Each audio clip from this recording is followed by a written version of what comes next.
Hello and welcome to Louis Bertou's Music Reviews.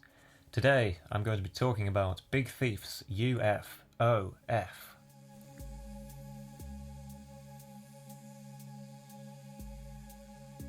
U.F.O.F, or U.F.O.F, as it's sometimes known, is an album, well obviously, it's the third album by a band called Big Thief, who are quite a popular band actually. I don't usually listen to popular music, but I thought I'd really push the boat out this time and give you all a taste of something current, contemporary, in the pop music sphere.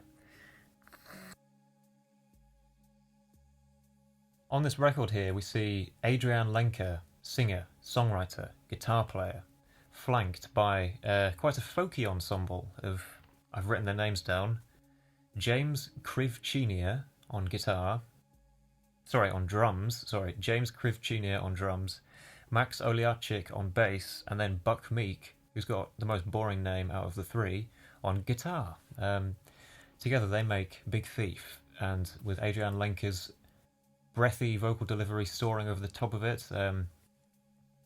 really completes the sound, I would say. A lot of the time the ensemble is playing in the background, sort of quietly, and it's almost like quite a fragile sound that the arrangement has. I think it definitely really leaves a lot of space for Adrian Lenker to kind of do her thing and not be, fought.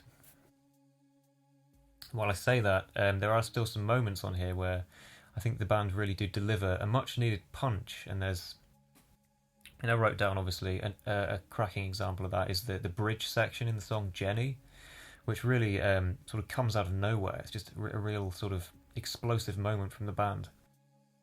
And to be honest, I have to say, I reviewed Adrian Lenker's solo album Songs a few reviews back, and I think I do prefer hearing a voice when it's backed up by more of a sort of a beefy sounding arrangement. And that's not really a knock on her, that's just simply I just like the pairing. I think the arrangement works really well. Like the band don't rely on the vocals, and the vocals don't rely on the band, so they both kind of, provide interest in different areas on this record. Sometimes the vocals are front and center, sometimes the band is taking the spotlight, but either way, both are great. And I think you can often tell, like, a singer-songwriter album might not be so good if, like, the arrangement is just kind of there for the sake of it, or, for example, the vocals aren't so good, so the arrangement has to compensate. Whereas on this album, I think both are sort of damn good. Overall on this album, there's some quite complex aspects to it, I find. Like, there's a lot of odd time signatures here, and certainly some chord changes which kind of seem unexpected or kind of like left field, but it never feels in your face, these sort of moments of complexity. And I think it sounds much more like just a natural product of the songwriting, that it just sort of so happened that like an extra beat was added to a bar here, or a strange chord change happened here, and it never feels in your face. It just feels good. It's like, it's interesting, it's genuinely interesting, and it feels very embedded in the actual core songwriting, these moments of complexity here. A good example of that is the title track, U.F.O.F, which I will get into later, but I think that does really exemplify these kind of kooky chord changes and odd time signature bars quite well. So yes, before I do get onto the individual tracks, I'd like to pay a bit of attention to the actual tone of this record, and because I find, even though it is a very good album, really good, it's a bit of a downer for me. I do find, like, some of the songs, a lot of the songs really do just have this kind of this sadness to them. It's almost palpable. I draw a comparison to I did actually a few reviews back review Andy Schauf's latest album, The Neon Skyline, which I did say then touched me in some ways and really did, hit me in the feels in many ways. But whereas I think that record is a lot more about like everyday people and like the sadness of the human experience, sort of like human authenticity, that kind of thing. I'd say on this record here, it's mixed a little more with like the mystical and the otherworldly, as well as sort of delving deeper into these kind of themes of personal struggle and just sort of sadness in general. I do find, on some of these songs, it's just dark. It sounds dark. Like, I'm not entirely sure what Lenk is singing about, but the lyrics all seem to point towards, personal struggle. Personal struggle and otherworldly mysticism. Maybe don't listen to this album if you're feeling a bit down. Or maybe do. Maybe you like to wallow, I'm not sure. Or maybe you're too far gone and actually this record will just appear to be noise to you and you need to listen to something, just nothing at all. I don't know. Either way.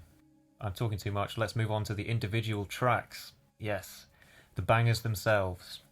First banger, U.F.O.F, the title track. I think that's a really good song, that. It's definitely a highlight for me. It always just sort of comes out. It always just kind of stuns me a little bit when it does come on. I'm just like, it's just a great piece of work, a really well constructed song, I would say. It really functions on this very nimble vocal line that's weaving its way through quite a fast paced chord progression, which held down by the really tight band on this song especially. So you've got this nimble vocal line kind of weaving between different chords, getting through quite a complex chord progression. And I really do feel like it takes us on a journey. It's sort of telling a story, it feels like, through chords. It's sort of it's chord painting, expressing itself through music in the way it should. And while you're kind of up in the air, I think, and not necessarily tied to a specific key center, and being taken down almost like a rabbit hole of this album, I feel like the chorus brings everything back. We land when that chorus hits, and it's accompanied by that line. I'm trying to remember the line now. It's a really good one. Like a bad dream, you disappear. Obviously, sung properly and not in the way that I just said it then. But yeah, that line really, it centers everything, and I think it just, every time it comes on, it's like the chorus has hit. You're there. You're home, and it's a beautiful moment. Really, one of two hooks on this album that I think are just really like timeless. Really. Another part of this song that I think is great is the deft use of chopped up vocal samples interspersed throughout. I think actually, on first listen, I didn't necessarily notice them. They didn't come to the forefront. They're so well balanced in the mix. But I feel these little chopped up bits of voice, sort of samples, gives it a bit of an otherworldly feel, I think. It almost sounds like a lost transmission kind of floating over the airwaves while the song plays, obviously. Otherworldly is definitely a good way to describe this song. And then we get what is perhaps my favourite song on the album, Cattails. That one, it's a song that feels like it's stuck in perpetual motion almost. Like the band essentially do a lot with a little and really take just one strand of songwriting, one simple chord progression, and really just push it as far as they can, which is in direct contrast to the previous track, which is much more of a harmonic exploration. Lots of different chord changes, lots of different things like that. Whereas this one, lots of different chord changes, lots of different time signatures as well. Whereas on this one here, I think the groove, the 4/4 groove, simple 4/4 groove, underpins the whole song and it never really stops.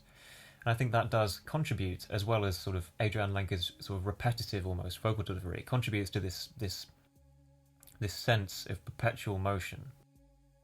A particular highlight for me on this song is around the 2:40 mark when I think Adrian Lenker sings that line about I don't know why I cry or something like that. You don't know when you cry, that kind of thing. But then anyway, it doesn't matter. You can listen to the song, get the exact lyrics. But yeah, the way that build happens around the 2:40 mark, and then she starts strumming the guitar like louder than before, really letting that 12-string sing. I would say it's just a really great moment. I think it's like a natural, real nice ebb and flow to it, and it just feels like a really natural build. That's a key word about this song, I think, is natural. Like, it feels like the band has just kind of just sat down and played. It hasn't felt like they'd rehearsed anything beforehand, which is, I think it's rare for a song to do that. Like, I feel like it's very easy to overcomplicate a song like Cattails, given that you've just got one harmonic progression, essentially. Like, well, the first thing is you'd change chord, go to a bridge section. Second thing, you'd over-arrange it by adding new instruments that are perhaps not needed. Whereas the band here, they stick to their guns. It makes the song all the more memorable because well, it doesn't give you everything. You kind of you're left wanting more, and that's a great place to be in. Track 3 of this record. I even wrote down here that it kind of had like a classic sound about it. It almost reminded me like some of the songs off Exile on Main Street by the Rolling Stones, where it just sounds off the cusp, like the band have just wandered in and played, and it hasn't mattered kind of whether they knew the parts or not. It just sort of had a really nice spontaneous feel to it. And yeah, so for that, I give props to Big Thief. And like I say, this is probably my favourite song on the album, just because it is so simple and because it does do so much with so little. There's plenty more great moments and songs on this album, especially in the middle, where I find there's not so many highlights per se, but each song sort of offers a new perspective on something. It feels like it takes us further into the Warren, like I say before, the Warren sort of rabbit hole metaphor here of this album. It feels like we're offered we're in a new room in each song, and even though they're not highlights, like I say, they feel necessary and they feel deliberate. They also pave the way for what I would consider to be another great highlight of this album, Jenni. Jenni. Love the person, love the song. I mean, I don't personally know a Jenni, but I'm sure somebody watching this video does. I'm sure she's lovely. But yeah, the combination of that thick fucking hell, that thick guitar fuzz. Let me do that again.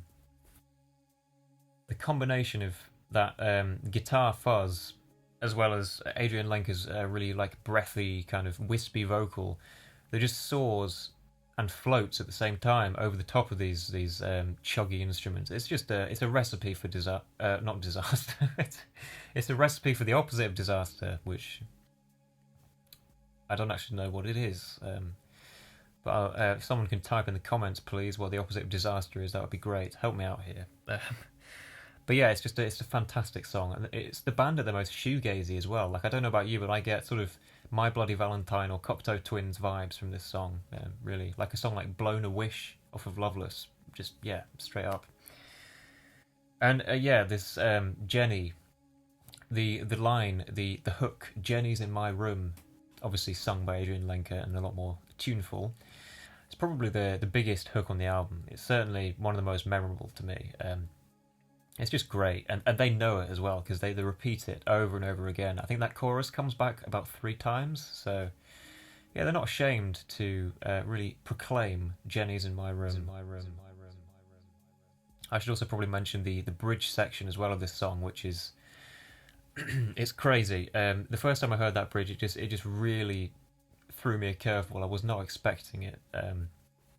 It's essentially just the drums playing the same groove as before, but everything else gets taken away, and suddenly you're just left with this one note guitar riff. Just one note over and over again, just played really impassionedly, and it's probably the bluntest and most simple expression of songwriting on the whole album, and it's really the only point where the band do just allow themselves like a cheap riff, and it's just effing great. I think if it happened on every song, it wouldn't be nearly as impactful, but the fact that it only comes once and it happens just out of nowhere, penultimate track, you're like, it's just very feels very significant, feels very intentional.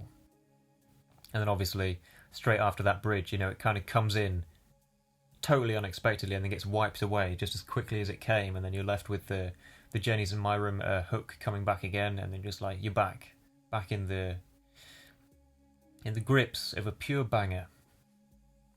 And then I'm aware I haven't talked about every song on this album, but I've sort of honed in on perhaps the 3 that most impacted me on the 2 or 3 times I've listened to this album. And who knows, maybe one of the more wistful middle tracks might take my fancy and then become a new track highlight for me. Who knows, but we'll see, won't we? So after Jenni, we have Magic Dealer, which closes the record in quite an ambient way, and it's a fitting end. It's like a sort of to be continued. It's not a declamatory end. It's more like just floats away. Kind of makes me want to check out that Counterpart album that got released. I think it's called No Hands, or was it Two Hands? I can't remember.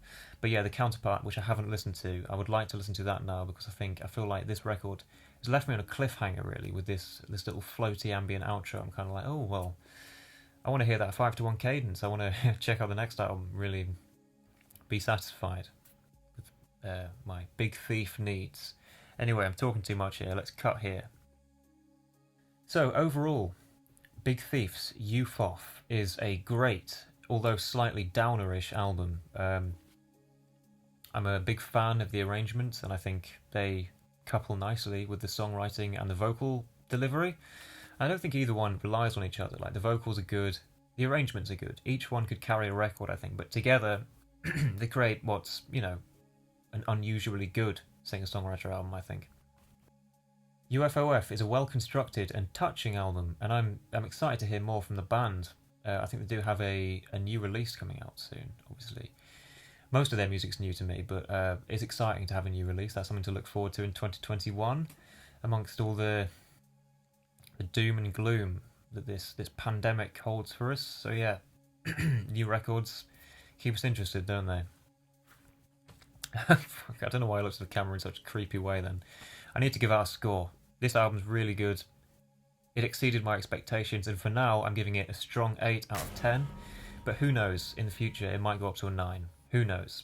I'm not placing any bets here. I'm just saying 8 out of 10 for me. So yeah, thank you so much for listening, and I'll see you in the next review, whatever that may be, and whenever that may be. I can't talk anymore. Let's go. See ya.